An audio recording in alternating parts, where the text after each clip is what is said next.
Ça fait 2 ans que je filme cet homme. Il parcourt les montagnes du sud de la France quasiment tous les jours depuis qu'il est enfant, à la recherche de fossiles. Ça te va là si je suis debout ici là? Ouais, c'est parfait pour moi. Alors vas-y, ça tourne. Et justement, il a fait une découverte hallucinante. Luc, on est où là? On est dans la zone où j'ai trouvé le petit dino, le petit T-Rex. C'est ici que tu l'as trouvé. C'est ici que tout commence. C'est ici que j'ai trouvé le petit théropode là dans ses couches du Valanginier. Il a trouvé le fossile d'un petit dinosaure carnivore. Une découverte exceptionnelle parce qu'il est quasiment complet. Et il s'agirait même peut-être du premier tyrannosaure français. Et j'ai filmé toute cette histoire.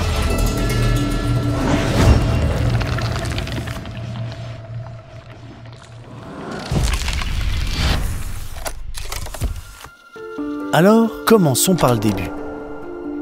Luc, comment on te présente? Ça c'est la grande question, comment on me présente dans la vidéo. Eh ben, je le sais pas moi-même. Moi j'aurais envie de te dire, tu peux dire paléontologue. Le terme chasseur de fossiles, j'aime bien, parce que moi c'est ça qui me plaît. Moi mon travail et ma passion, c'est chercher, arriver à voir, sortir les fossiles et les préparer. Luc est un chasseur de fossiles, c'est son métier. Il vit de ça depuis presque 20 ans. Mais en fait, il cherche des fossiles depuis bien plus longtemps. C'est une passion qui l'anime et le dévore depuis qu'il est tout petit. Première Marie-France.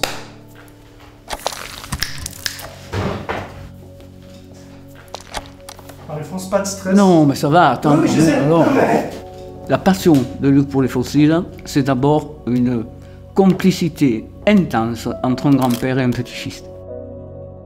Et si Luc est devenu ce qu'il est devenu dans le domaine des fossiles, c'est grâce à son grand-père, ou c'est à cause, peut-être, du grand-père, dont le grand-père a joué un très grand rôle. Et le grand-père a mené les fossiles pendant des années. Et c'est lui qui portait le sac à dos, qui portait les outils, et qui, voilà, parce qu'il n'était pas assez costaud pour le faire.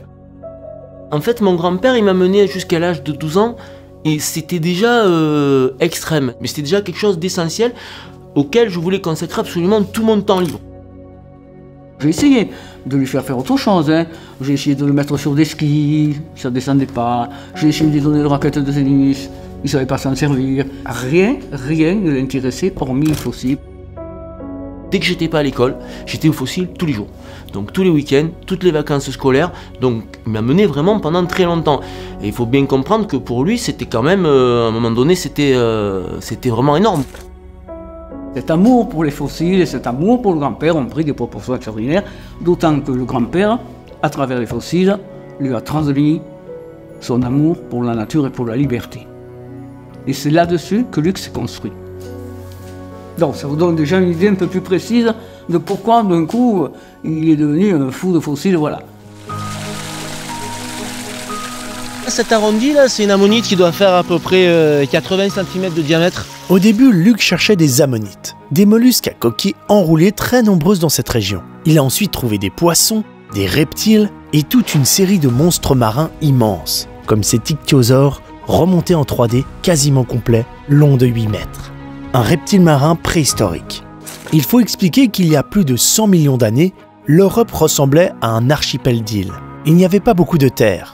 Et les Alpes provençales étaient sous l'eau. Voilà pourquoi aujourd'hui on trouve des fossiles qui viennent des milieux marins. Avant de continuer cette folle histoire, arrêtons-nous quand même 2 minutes sur les fossiles. Qu'est-ce que c'est et comment ils se font? C'est le reste d'un animal ou d'une plante qui est conservé dans la roche. Et pour en arriver là, il s'est passé ce qu'on appelle la fossilisation. C'est un très long processus. D'abord, l'animal, lorsqu'il meurt, doit se trouver dans un endroit à la composition parfaite, c'est-à-dire un sol qui va rapidement enfuir la carcasse, par exemple de la vase ou un sol marin, où il y a beaucoup de sédiments. Et là, au fur et à mesure que les sédiments s'accumulent, ils durcissent et se transforment en roches sédimentaires, où le reste du corps seront minéralisés. On a donc notre fossile qui se préserve sans se détériorer. Il y a aussi les fossiles piégés. Ça peut être dans la résine, comme l'ambre, on connaît tous l'exemple du moustique dans Jurassic Park, ou encore dans la glace. Des mammouths entiers se sont retrouvés fossilisés. Et on peut aussi trouver des traces fossilisées, comme des traces de pas de dinosaures, par exemple. Dans tous ces cas de figure, il faut plusieurs millions d'années pour obtenir un fossile.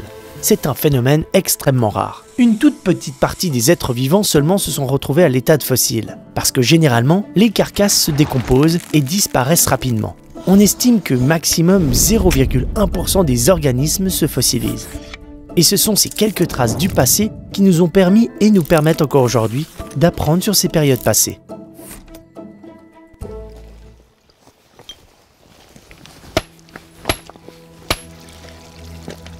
On s'est rencontrés par des amis et les amis déjà racontaient le récit de Luc, qui est passionné de fossiles, etc. Mais je ne m'imaginais pas que ce soit à ce point. Je ne connaissais pas vraiment le sens du mot passion. Là, c'est vraiment un amour fou des fossiles.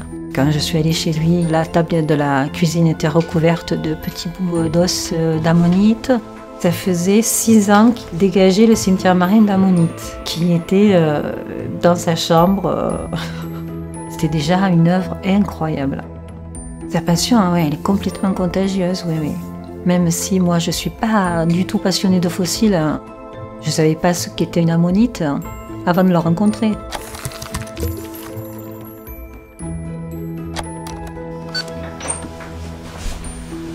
J'avais l'impression qu'il n'était pas de ce monde, quoi. Il vivait un rêve éveillé, entouré d'animaux qui vivaient il y a 100 millions d'années. Il était auréolé de magie, quoi. Et depuis quelques années, Luc est passé au niveau supérieur. En plus de tous ces monstres marins, Luc a commencé à trouver des fossiles d'animaux qui n'ont rien à faire dans l'eau. Souvenez-vous qu'une bonne partie de l'Europe, à cette époque, était sous un océan. Et lui, il a trouvé des dinosaures, des animaux qui vivaient sur Terre, qui, dans le hasard le plus total, ont terminé leur vie au fond de l'océan, où ils ont été fossilisés. J'ai suivi Luc ces 2 dernières années parce qu'il a décidé de préparer l'exposition de sa vie. Il va présenter ses fossiles les plus fous dans son musée privé, la Paléogalerie. Il va exposer des dinosaures, un ankylosaure, le crâne d'un titanosaure et un bout d'abélisaure, tous trouvés dans sa région. Tu m'expliques c'est quoi cette vitrine? Bah, la vitrine du T-Rex, hein.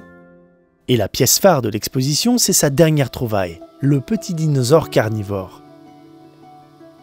Il a toujours passé des périodes un petit peu très difficiles à vivre en me disant « je ne trouverai jamais plus rien, c'est fini, ça y est, je suis arrivée au bout ». Et puis, un jour, il rentre à la maison et puis il a fait une découverte incroyable. C'était, si je te dis pas de bêtises, en 2019. Été 2019, on est en 2024, donc ça fait 5 ans. Je vais tranquillement, pas loin de là, refaire une petite zone que j'ai déjà prospectée maintes fois. Toujours pareil, faire mes quadrillages, voir si je vois pas un petit morceau d'os qui sort. Et coup de bol, je tombe sur 2-3 petites vertèbres qui sortent de la couche. Je devine mon squelette qui s'enroule sur lui-même. Pour moi, c'est un crocodile. Il est rentré comme d'habitude à la maison, enfin comme d'habitude, une fois par an, hein, parce qu'il ne fait pas des découvertes tous les jours. Et je retourne 3 jours après, donc avec tous les outils adéquats pour extraire ces pièces-là, c'est-à-dire le plâtre, la filasse pour faire le petit coffrage en plâtre autour, les scalpels, la colle, etc. Enfin tout le matériel pour extraire un petit squelette. Tu vas y lâcher.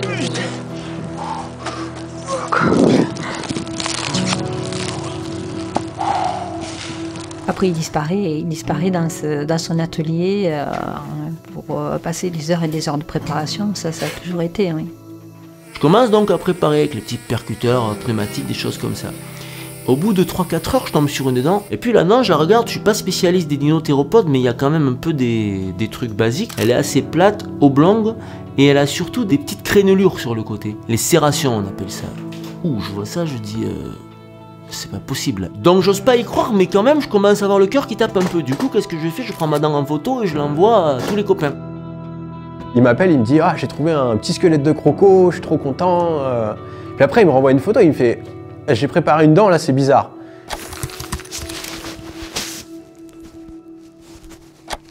Luc, il sait très bien que quand il y a des serrations sur une dent, c'est quasi sûr que c'est du dinosaure carnivore théropode. Il fallait qu'il le trouve à même pas 1 heure à pied de chez lui, quoi. C'était un moment magique. Et après, par contre, ouais, il m'a envoyé les photos et là, c'est comme d'hab avec Luc. Il te dit le truc au téléphone, tu dis « Waouh, mais c'est incroyable, mais t'as vraiment du bol. » Après, il te montre la pièce et tu dis « Mais comment t'as fait pour le voir ?» Quand on a compris que c'était ce dino-là, alors là, à chaque fois, ça prend des proportions encore plus encore plus impressionnante. Et puis, bon, mais c'est reparti, quoi.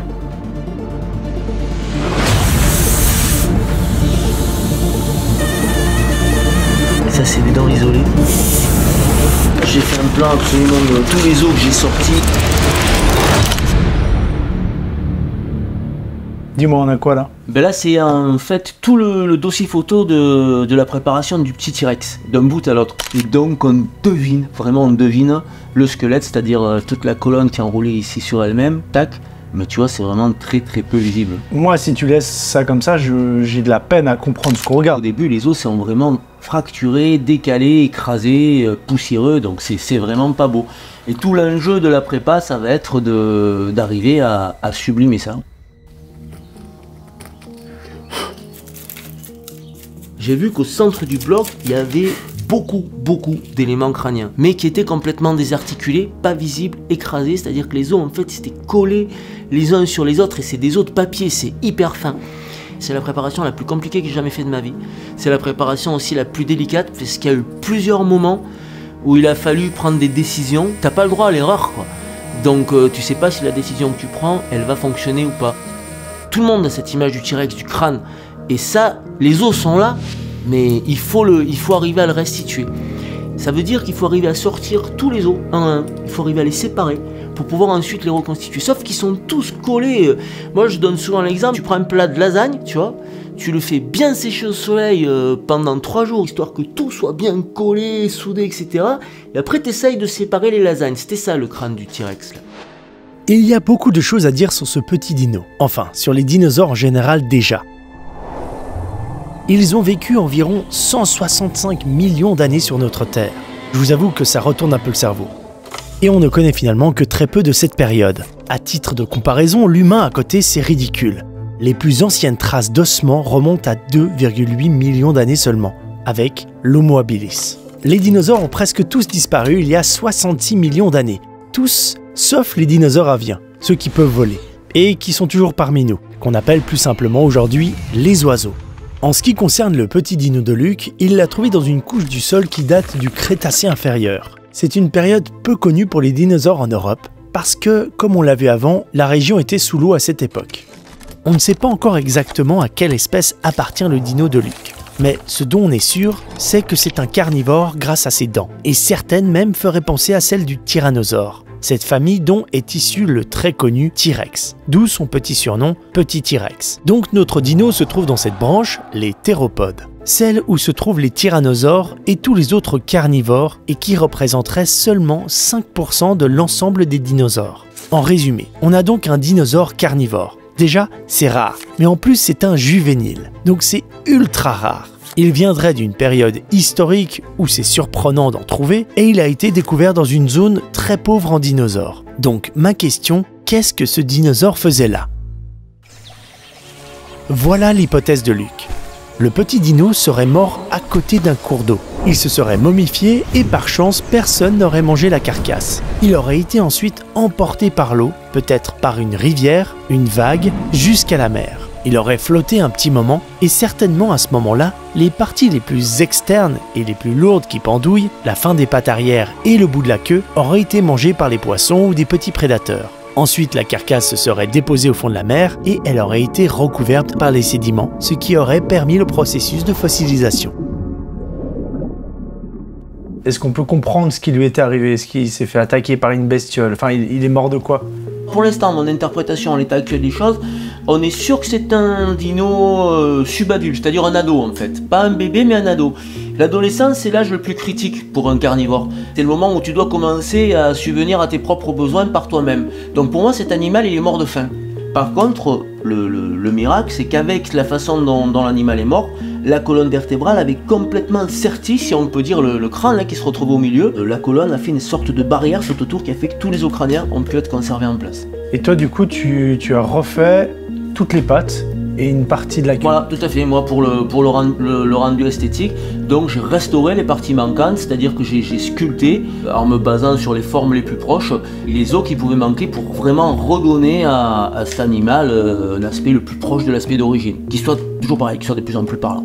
Ça donne une image globale de ce que pouvait être l'animal. Il y a toujours une part d'interprétation hein, sur une préparation et en particulier sur une reconstitution.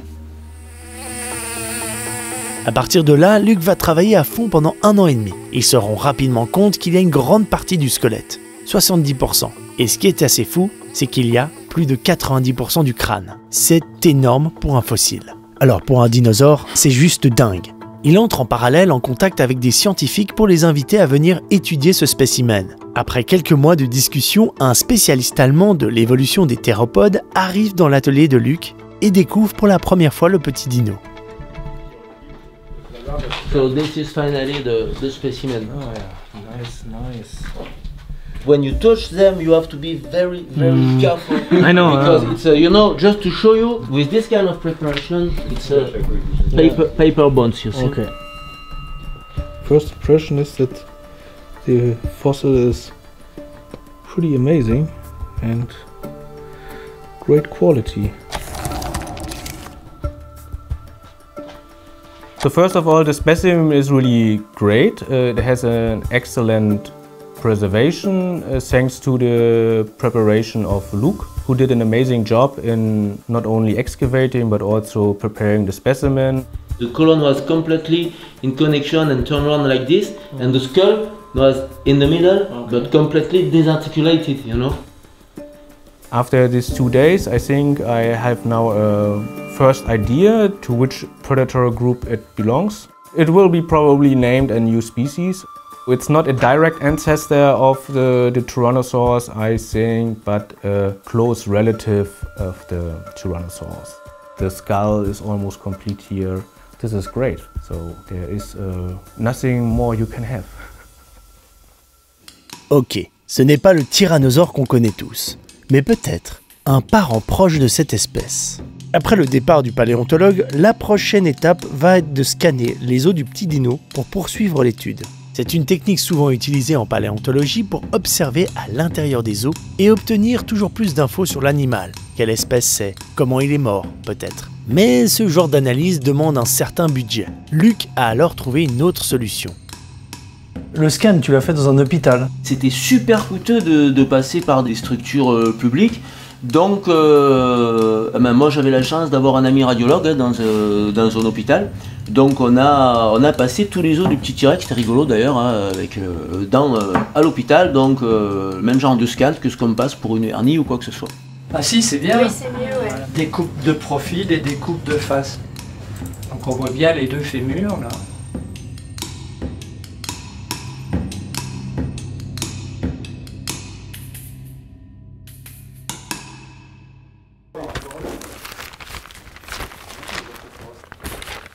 Ça c'est tous les plans en fait que j'ai fait là pendant 5 ans pour préparer cette bestiole, avec voilà les petits numéros, tac, et noter tout ce que tu peux, tu vois. Mais regarde la complexité quoi. Il y en a. T'as des notes de partout. Eh ben ça c'est un squelette donc de ankylosaure. Ok, donc là c'est l'ankylosaure, l'autre pièce phare de la future expo de Luc. Ankylosaure, ça veut dire lézard rigide. C'est un dinosaure herbivore qu'on retrouve dans la famille des ornithichiens. On le connaît bien pour son armure qui protège tout son dos. Ce sont des écailles faites d'os. Toutes ces cuirasses auraient servi non pas pour se protéger des autres prédateurs type tyrannosaure, mais d'eux-mêmes lors des combats entre mâles. Luc l'a trouvé il y a déjà plusieurs années dans les montagnes derrière chez lui, à Salignac. T'en as combien là de cette espèce? Ouais, j'ai un troupeau. J'en ai 4 en fait.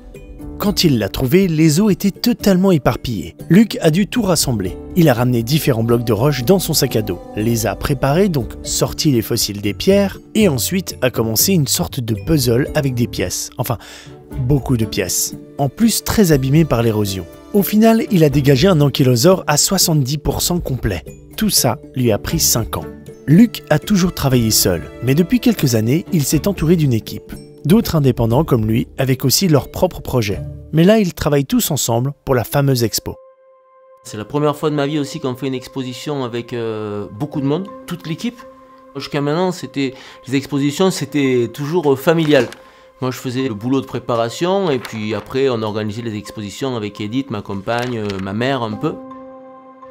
Mais là, finalement, je me rends compte que ça a pris de l'ampleur. On est dans FX, Ulysse, Yacine, Gabriel, Stéphane qui est là, ma mère, hein, Edith aussi, que j'oublie pas. Donc, ouais, j'ai l'impression que ça prend une autre ampleur, un autre niveau. Bah t'imagines, hein, tu prends le fémur là, tu vois, tu mets le... Ça va être trop délire, vas-y. Tu mets le Ouais, c'est ça. tibia, la patte avant, tu vois, voilà quoi. Sur le bassin, ça... Ça fait dino, tu vois. Dans une expo dino, faut quand même pas que de la petite bête, quoi. Ça va faire une jolie bestiole. Ouais. Toute l'armure, ça va être ça. Il est pas complet, mais il y a quand même beaucoup, quoi. C'est pas ridicule de présenter un spécimen comme ça. De toute façon, la plupart des dinos, ils sont jamais complets. Hein. Combien de pourcents ? Je dirais, je sais pas, avec toute l'armure, si on prend en compte l'armure, un bon 70. Hein. Il manque le crâne, voilà. Il y aurait eu quelques éléments du crâne, ça aurait été super. Et ça, c'est un vrai boulot aussi, le soclage. C'est un truc.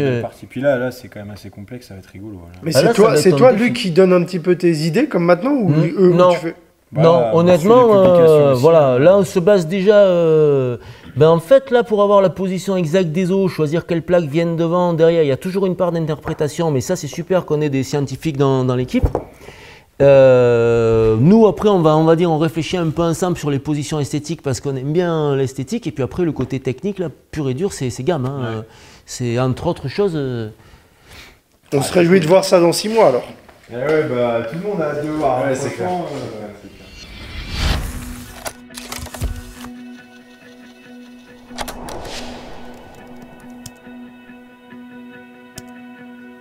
You work on the ankylosaur, right?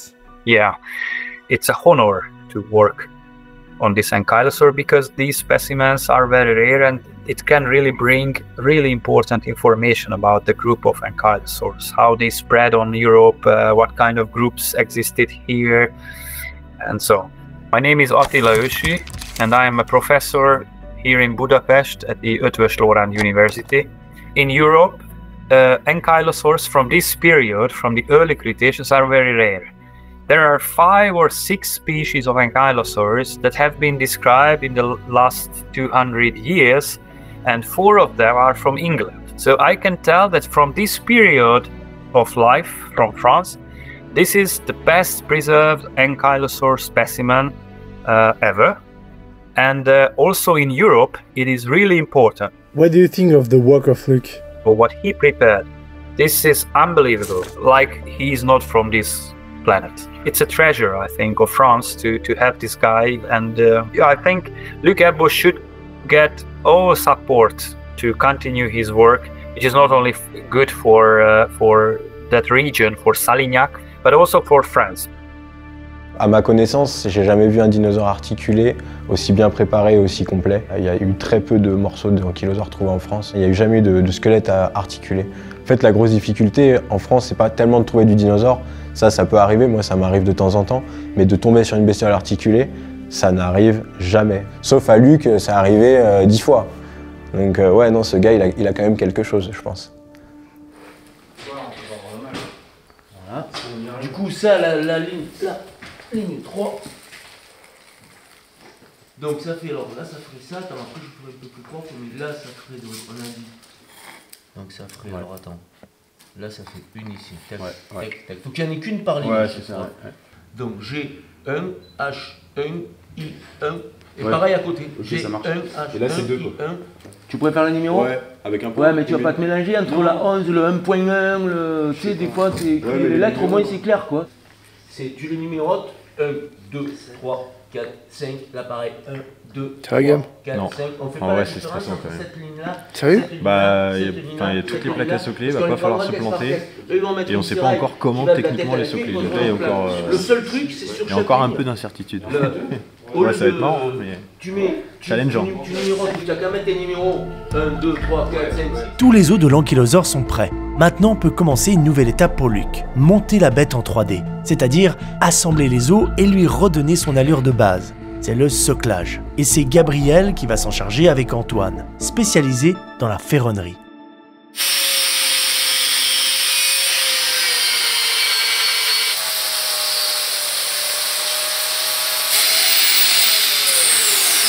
C'est la guerre des étoiles. Wow. Là, vous faites quoi? Vous faites de la prépa du gros socle? Ouais, en gros, c'est une grosse structure métallique, donc faite en acier, qu'on a réalisée sur mesure pour accueillir l'ankylosaure découvert et préparé par Luc. Ça fait plusieurs semaines qu'on travaille dessus et plusieurs mois de réflexion en amont pour que le chantier se déroule bien. T'avais tout fait de ce côté-là, en fait? Il en restait 2, quoi? Ok. En fait, un socle qui est réussi, c'est un socle qui ne se voit pas. Donc quand on a terminé notre boulot, si on ne voit pas notre travail, c'est qu'on a bien travaillé. C'est un peu ingrat de faire ce travail-là. Mais c'est celui-là qui redonne vie à l'animal aussi. Donc c'est un peu la dernière grosse étape de la résurrection de la bête, quoi. Moi personnellement sur le projet, ça fait on va dire 2 ans que je travaille dessus. Où on réfléchit comment on va socler parce que c'est la première fois qu'on socle un animal pareil avec un nombre d'ostéodermes aussi grand. 350 plaques d'origine. Quand tu les socles une par une et que tu les vois une par une, qu'elles sont toutes originales, tu comprends que la tâche va être hard.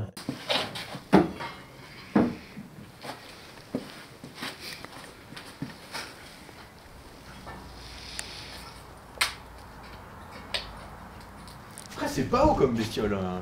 Non, moi là c'est pas moi le problème de la hauteur, c'est le problème que là. Bah là faut que ça touche. Hein, là, du coup faut que ça touche. Ouais, mais après du coup tu arriveras à mettre les pattes avant. Ah bah on va se démerder. Pour attraper ça va être chaud. Non, ça va parce que on va les écarter, tu mets 0,5 entre chaque deux. Ouais, et là on rajoutera les carpes là. En fait, ce qui est cool avec ce projet, c'est que vous pouvez placer vos bestioles comme tu veux pour l'expo. Ben, on a quand même des contraintes. Nous, comme contrainte, on a les os originaux, qu'on ne peut pas casser, couper, etc. Donc il faut qu'on joue sur les os restaurés pour essayer de lui donner une forme la plus proche possible de la forme réelle. Ça va être une des stars de l'expo. Ah, ça, c'est une des 2 stars de l'expo Dino, en théorie. Il y a le petit T-Rex et puis l'ankylosaure, quoi. C'est un dino français quasi complet à 70% à peu près, remonté en 3D. Donc ouais, c'est des pièces fantastiques. Hein. J'ai 4 squelettes moi qui viennent des alentours, mais je voulais préparer celui du village, comme le musée est à Salignac, je voulais préparer un peu en priorité celui de Salignac, parce que voilà, c'est un peu l'expo de ma vie, c'est les 10 ans du musée, donc ça avait du sens de voilà. Moi j'arrive plutôt à la fin quand les bestioles elles sont préparées.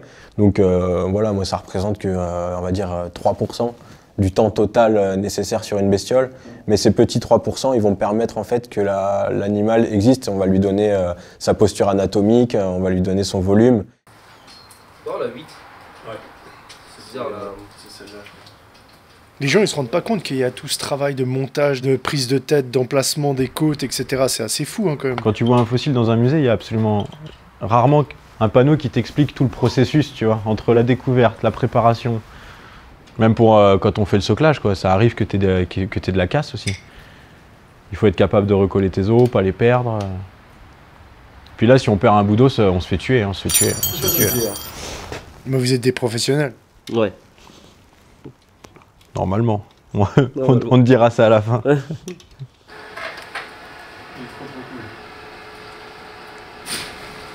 Là, ça le fait. Là, ça le fait carrément. Là, ça le fait carrément, quoi.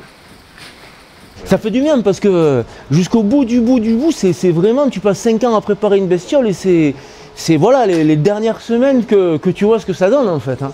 Là, t'es content, Luc? T'es content? Là, c'est la folie. Là, moi, là, franchement, ah ouais, je l'imaginais pas aussi beau. Quoi. Là, ça dépasse un peu ce que j'imaginais. Ça fait du bien de le voir, quoi. Mais encore, c'est que le début, là, finalement, parce que l'armure, ça va encore le transformer complètement. Hein.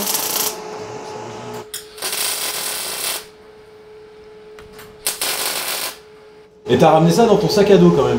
Ouais. Il a le sourire, le luxe. Ah ouais, c'est clair, c'est clair. Là, ça fait plaisir, quoi. Toujours à fond. Ouais. Voilà, quoi. On va applaudir, les gars. Puis c'est cool, en vrai, maintenant qu'il y a toute l'équipe, ça permet de faire apparaître ça aussi. Hein. Parce que là, en 2 ans, il y a eu le mur d'ammonite, l'ichtio, l'ankylosaure, il y a un moment donné, tout seul, tu peux pas. Hein. Moi, je pousse, j'arrive à tenir les préparations, mais tout ce qui est soclage, etc., c'est pas ma partie. Ouais, mais on se complète bien aussi, tu vois. Et...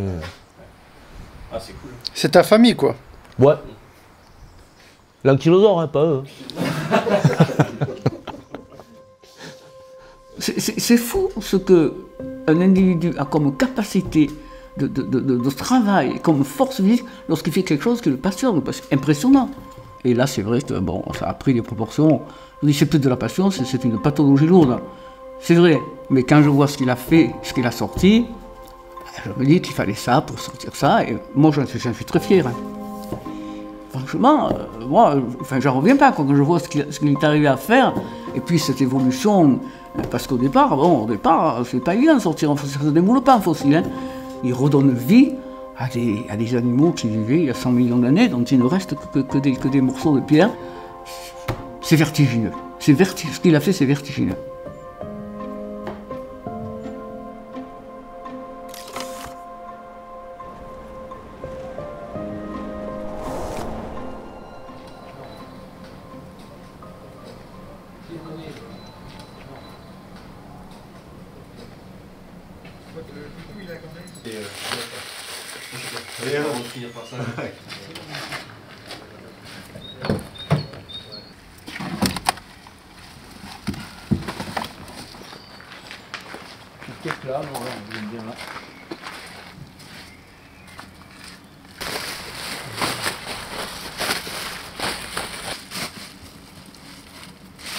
C'est assez impressionnant de voir la taille de la bestiole et en fait ça finit sur quelques cagettes. T'as vu, c'est toujours comme ça en fait, l'animal est gigantesque et puis une fois qu'on l'a bien remballé, c'est une dizaine de cagettes quoi, ça rentre sans problème dans une voiture.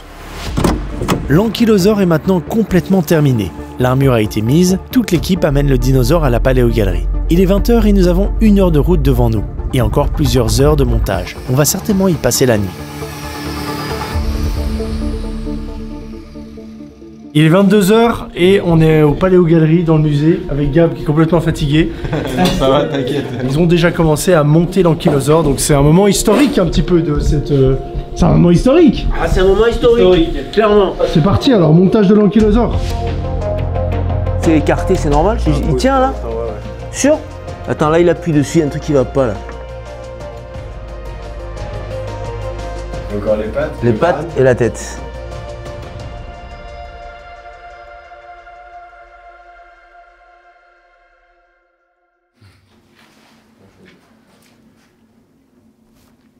Moi je m'attendais pas à ce que ça rende aussi bien. C'est vrai. Ah franchement trop content quoi. On arrive à le voir sur les... Ouais, sous 3 angles, on voit tout en fait. On a... Et puis il est vraiment bien placé quoi. On arrive même à voir toute la partie soclage et tout par-dessous, il est magnifique, on dirait une cathédrale. La bête de Salignac. Regarde-moi ça quoi. Ouais, la bête de Salignac.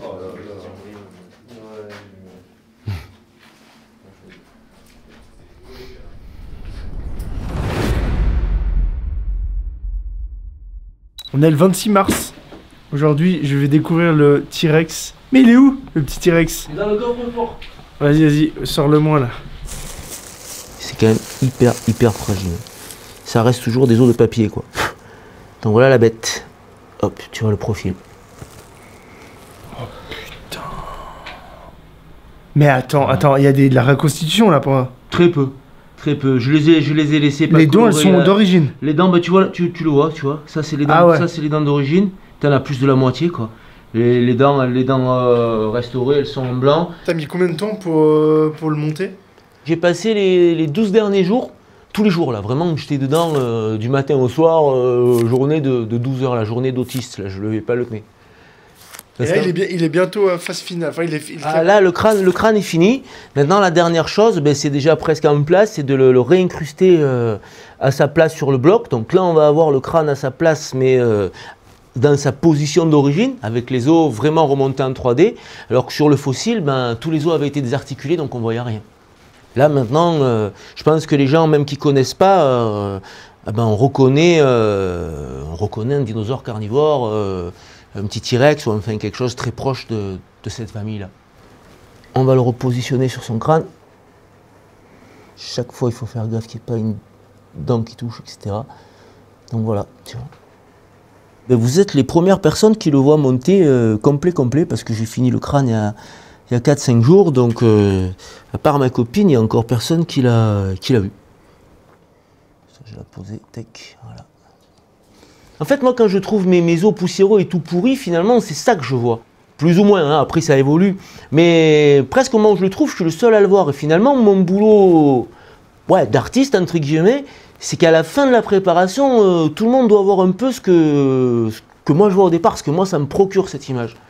On est sur un domaine avec les fossiles où c'est tellement long de trouver, de préparer, etc., qu'en fait, l'évolution, tu la vois jamais sur le moment. Tu la vois justement en repensant à tes rêves de gosse. Je me rappelle ce dont je rêvais quand j'étais en troisième, tu sais, je dessinais déjà les plus belles ammonites déroulées, ce que vraiment je rêvais de trouver. Et je m'aperçois que, voilà, 40 ans après, je l'ai plus que dépassé, quoi.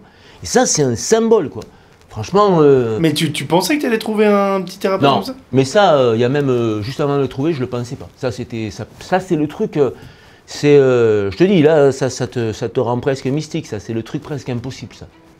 Comme il s'agit potentiellement d'un parent proche des tyrannosaures, j'ai voulu le montrer à un expert dans le domaine. Quelqu'un qui connaît très bien le membre le plus connu de cette famille, je parle du T-Rex. Les T-Rex, on les trouve uniquement en Amérique du Nord. C'est une espèce qui a vécu à la fin du Crétacé. Quand on évoque ces super prédateurs, il y a un personnage auquel on pense rapidement. Non, ce n'est pas John Hammond ni Ian Malcolm. Je pense à une vraie personne qui a travaillé sur beaucoup de fossiles de T-Rex. Il est marchand de fossiles et il a un institut, un musée dédié, le Black Hills Institute. Je parle de Peter Larson. Voici Sioux, le plus grand et le plus complet des T-Rex jamais trouvés. C'est Peter Larson et son équipe qui ont préparé ce fossile. Pareil pour Stan, spécimen très connu dont on peut voir la reproduction dans plusieurs musées. En ce moment, avec son équipe, Peter Larson est en train de dégager son 12e T-Rex. Et je l'ai contacté pour lui demander son avis sur le petit carnivore trouvé par Luc. Oh, wow. He's finished the preparation on it, too. It's really beautiful. Do you think it's a tyrannosaur? There's no character here that tells me that it's a tyrannosaur. I can't say that what it is exactly. It looks more primitive. What do you think of his work? Luke is another one of those special people who can really see into the rock in a way that not everybody can do. And so he recognized this and he recognized the importance of it. And he's also pretty obviously a wonderful preparator. So, you know, he kind of wins the lottery there. People like Luke are what paleontology really depends on, because most scientists are not in the field, or if they're in the field, they're in the field only for a short time. People who do this either commercially or as an amateur just for the love of it make most of the discoveries in paleontology, and without them we would not have fossils like this one that Luke found. These are really the foot soldiers of paleontology, as I call them. They're out there doing the work. Fortunately, there's a few generals around that are willing to work with them and describe the material that they collect. En fait, aux yeux des institutions scientifiques, Luc est un paléontologue amateur. Son musée et sa collection sont privés, et ça peut être compliqué pour les paléontologues d'étudier ces pièces.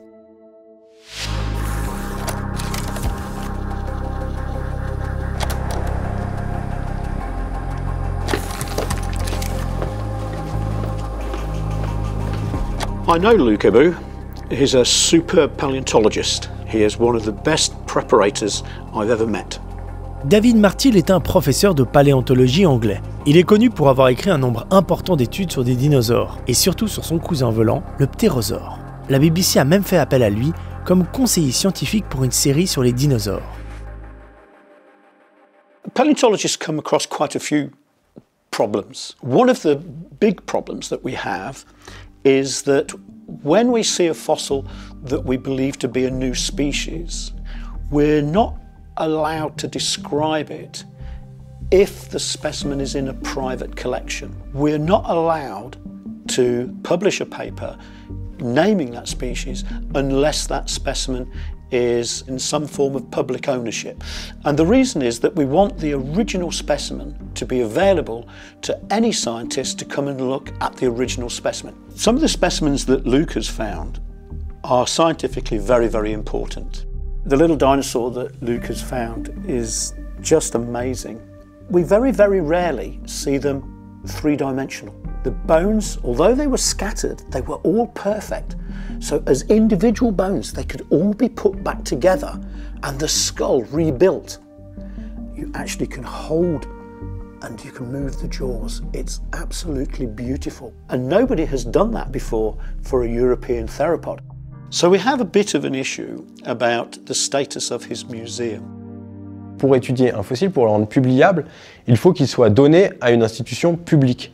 Sans ça, le spécimen n'existe pas. Donc en gros, c'est comme si les fossiles qu'on avait trouvés, aux yeux de la science, n'existent pas. Et donc ça, moi je trouve ça assez problématique. Ça ralentit finalement le processus scientifique. Là, on a des dizaines d'espèces qui ont été découvertes. Il n'y a rien qui a été décrit. Luc, il a trouvé un monde nouveau qui n'a jamais été décrit. Ça fait 10 ans. Hein. En gros, nous, là, ce qu'on essaye de faire, c'est rendre accessibles toutes nos pièces. Donc, toutes nos pièces le sont déjà. Hein. C'est-à-dire que n'importe quel scientifique qui peut venir étudier nos fossiles. Mais le problème que ces scientifiques peuvent rencontrer, c'est qu'ils ne peuvent pas forcément publier les résultats de leurs recherches parce que ces fossiles ne sont pas dans une collection publique. I work a lot with amateur and private collectors, and I see their collections, and I see stuff that is new, and I see stuff that shows things that I've never seen before, and for me, it's a learning exercise. It's whether I want to pass that information on to the rest of the world. If I think that something is really, really exciting and worth publishing, I go to a lot of effort to try to persuade that person to donate it to a museum. If I can't do that, I will persuade them to let me make some scans, and then I will try to persuade an editor that these scans are sufficient. But that's the difficult thing, getting past editors. And I kind of feel it's holding back the science to some degree. Une collection privée, c'est une collection qui est basée sur le lien aux fossiles. Donc on ne peut pas en fait, très difficilement, ou à notre mort, mais ça c'est un peu dommage, la transmettre à une structure publique pour qu'elle devienne totalement neutre en fait. Et ça, je pense que c'est des questions qui sont importantes à se poser dans le paysage paléontologique français. Comment on peut concilier les deux? Nous, c'est un peu ce qu'on essaye de proposer là, concrètement, avec Gabriel, FX, Ulysse, enfin toute l'équipe. De dire, on a tous des pièces qui sont essentielles, qui sont dans nos collections privées. On ne veut pas les vendre. Ça finira un jour dans des institutions publiques certainement, mais on aimerait bien que ça finisse de notre vivant et qu'on participe à leur mise en valeur avec la communauté scientifique, avec des musées. Par contre, on veut les garder autour de nous parce qu'on a ces liens forts. Et si on n'avait pas eu ces liens forts, on ne les aurait pas trouvés en fait. I feel that we need to try to get a system where we find a legal framework in which that specimen could remain theirs, maybe until they die. And then there is a natural transfer of ownership from the private to the public sector. De son côté, Luc a mandaté une équipe spécialisée en conservation préventive pour faire l'inventaire précis des fossiles préparés qui composent sa collection. Tous ces spécimens ne sont pas à vendre et sont en libre accès, en particulier aux scientifiques qui voudraient les étudier. Pour le moment, sa collection contient déjà plus de 500 fossiles.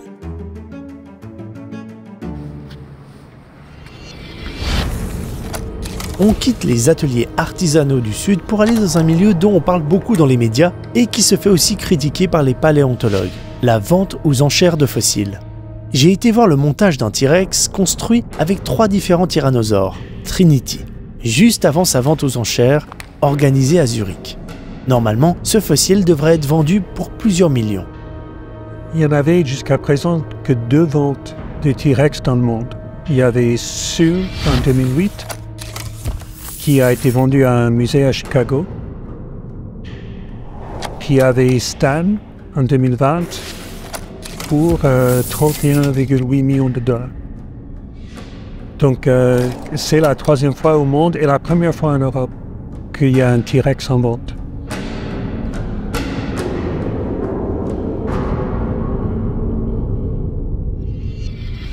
Je m'appelle Carl Green. Je travaille à la maison de vente Colère Ventes aux Enchères comme directeur de marketing. À peu près 10-15 ans, on a commencé de plus en plus avec les ventes de l'histoire naturelle. C'est devenu quelque chose qui est de plus en plus recherché par les gens. Qui c'est qui achète ce genre de pièces? Ça peut être un musée en particulier ou une sorte de fondation. Traditionnellement, c'était les musées. Et maintenant, les prix sont un peu plus importants. Les musées, parfois, ils ont de la peine. Donc, c'est plutôt passé aux mains privées. Qu'est-ce que tu penses toutes ces ventes aux enchères, enfin la vente de fossiles, tu vois? Est-ce que tu veux parler un peu de ça ou pas? Je peux essayer de parler de la vente de fossiles, oui. Alors, la vente de fossiles, moi, honnêtement, Ce que j'en pense, je vais dire j'ai rien contre, puisque j'en vis. Donc je ne vais pas, bien entendu, critiquer la vente. Beaucoup de gens qui me critiquent en tant que marchand, parce que justement, cette question de la vente des fossiles, ça pose un problème éthique. Des gens pour qui, à partir du moment où tu vends, tu deviens une personne infréquentable. Quoi que tu fasses, quoi que tu montes, quoi que tu dises. Alors que moi, je pense pas ça. C'est une vraie fierté, parce que ça a été le moyen pour moi d'arriver à vivre de ma passion. Et quand je dis ma passion, j'insiste bien sur le fait chercher et préparer les fossiles. Pas les étudier. Et chercher et préparer les fossiles, il n'y a pas de métier. Il n'y a pas de salaire pour ça. Il n'y a aucun moyen de gagner sa vie par ça, sauf en vendant des fossiles. Et là encore, c'est pas parce qu'on vend certaines pièces qu'on va tout vendre. J'ai des tas de gens qui m'achètent des pièces, il y a aussi des musées qui m'achètent des pièces, et c'est très bien finalement. Il coûte combien tu le vends combien ton petit dino? Mon petit dino, combien il coûte? Il n'est pas à vendre, il sera jamais à vendre.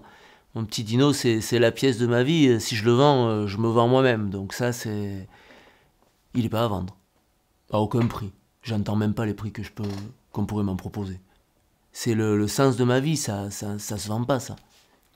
Par contre, j'aimerais trouver un moyen de le promouvoir, ça oui. C'est la pièce la plus folle qui a été trouvée en France. Il n'y a jamais eu un dinosaure carnivore aussi complet, aussi bien préparé. He's doing some fantastic work with this, and it's because of his tenacity and because of his abilities that he has discovered this brand new dinosaur. C'est presque un cadeau de la nature qui te montre que tu es sur le bon chemin. Est-ce que c'est un tyrannosaure? Est-ce que c'est un allosaure? L'étude, elle va nous le préciser et ça éclairera l'évolution des dinosaures carnivores. Ça apportera des nouvelles infos qu'on n'aura jamais eues sur cette grande famille terrifiante et passionnante.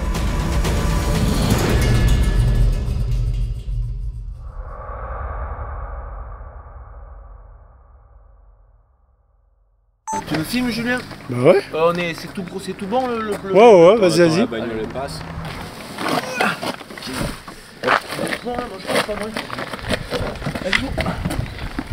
Ça va, c'est pas trop lourd? Moi ça va. C'est toi Yacine qui porte à mort? Ouais. Je sais pas si les gens se rendent bien compte, mais c'est déjà un combat en soi de les trouver. Ça veut dire passer sa vie, y aller tous les jours, quadriller la colline, etc. Mais en plus, comme tu es sur ton propre chemin, qui n'est pas un chemin officiel, entre guillemets, c'est pas une voie scientifique, tout est plus compliqué, quoi. Et du coup, tu as une place dans la paléontologie qui n'est pas forcément reconnue et que des fois, même pas du tout. Ce qu'on fait n'existe pas, en fait. Officiellement, ça n'existe pas. Et au bout d'un moment, c'est choquant. Et on en a presque honte, on a presque peur d'expliquer ce qu'on fait, ce qu'on trouve, parce que souvent ça peut être assimilé même à du pillage. Il y a des gens, c'est assez incroyable, qui viennent au musée, qui me disent « vous faites un travail fantastique », mais ils me verraient dans la montagne avec un sac à dos en train de ramasser un caillou, peut-être qu'ils me traiteraient de pilleur. Enfin tu vois, c'est tous ces problèmes-là qui sont un peu fous au bout d'un moment. Et qu'aujourd'hui j'ai envie que j'ai jamais trop osé dire, parce que justement c'est un statut délicat, la vente aussi, enfin tout quoi, tu vois. Et voilà, je pense qu'à un moment donné dans la vie c'est bien de le dire quoi. C'est bien pour moi, c'est bien pour les gens qui m'aiment bien, c'est bien pour ma famille, pour ma mère. Il y a beaucoup de gens par contre qui ont été derrière moi, qui ont vu les choses de l'intérieur et qui m'ont aidé à porter ça quoi. Ça fait un moment que je l'attends, moi ça fait 40 ans que je l'attends de raconter ça aussi, tu vois. Ça fait 40 ans que j'ai peur de le dire quoi.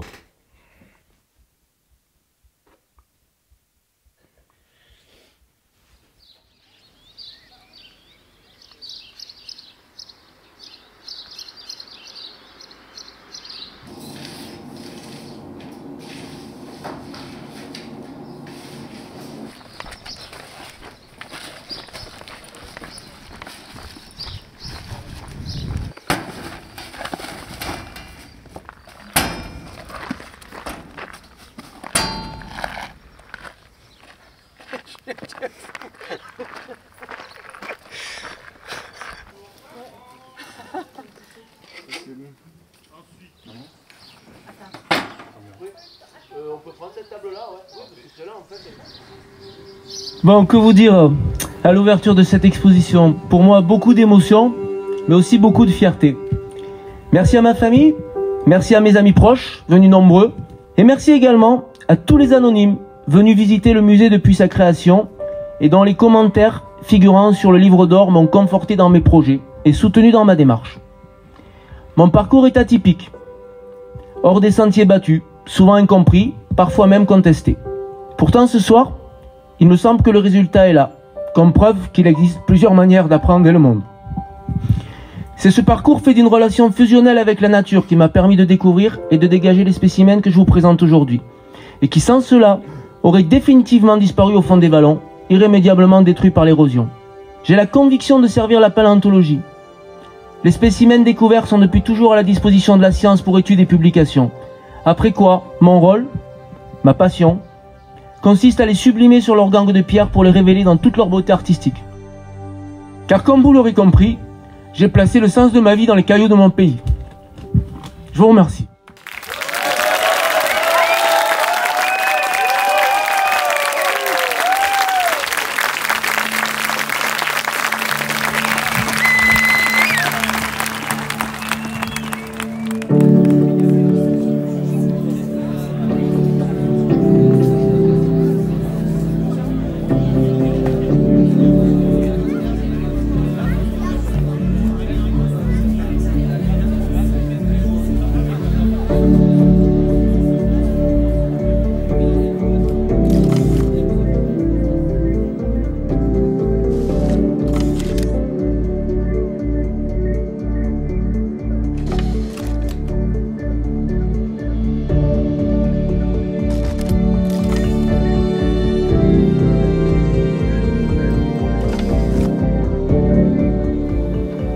Comment il s'appelle ce petit dino? Eh ben, il s'appellera Ernest finalement, c'est le prénom de mon grand-père. Là on arrive au bout de cette longue histoire et voilà, on a réfléchi à pas mal de noms et finalement moi celui qui me paraît le plus évident c'est le prénom du grand-père. C'est un peu la personne à qui j'avais envie de le dédier.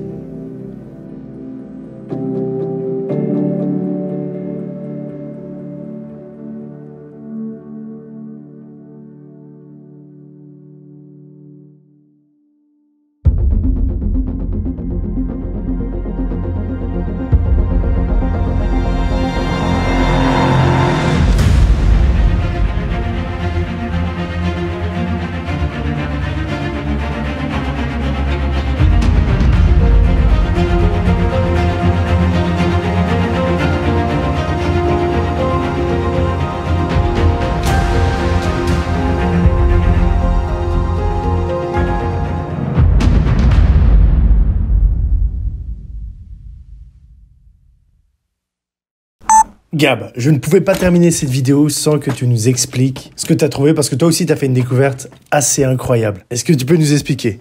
Ouais, pendant l'exposition, hein, j'ai fait la découverte il y a quelques mois, il y a une famille de reptiles volants qui va atteindre des formes gigantesques. C'est les Asdarchidés. Et j'ai eu la chance de trouver un os complet. Donc l'os il fait plus de 60 cm, c'est un humérus. Et en fait j'ai appris du coup en contactant David Martil, le spécialiste des ptérosaures, que j'avais trouvé l'os de l'animal le plus grand du monde qui ait jamais existé. J'ai eu un coup de chance monstrueux. So this bone is enormous. I was just, the expression is gobsmacked. The moment it was in my hands, I knew what it was. I could make that connection between the bone and the animal. And I realized that I was holding something that was the largest animal ever to fly. Et il est français. Donc le record de l'animal volant, le plus grand animal volant de tous les temps, il est français aujourd'hui, quoi. Donc ça, c'est une fierté. Donc ouais, j'ai été récompensé aussi de mon travail de terrain et ça fait plaisir, ouais. Ça fait grave plaisir.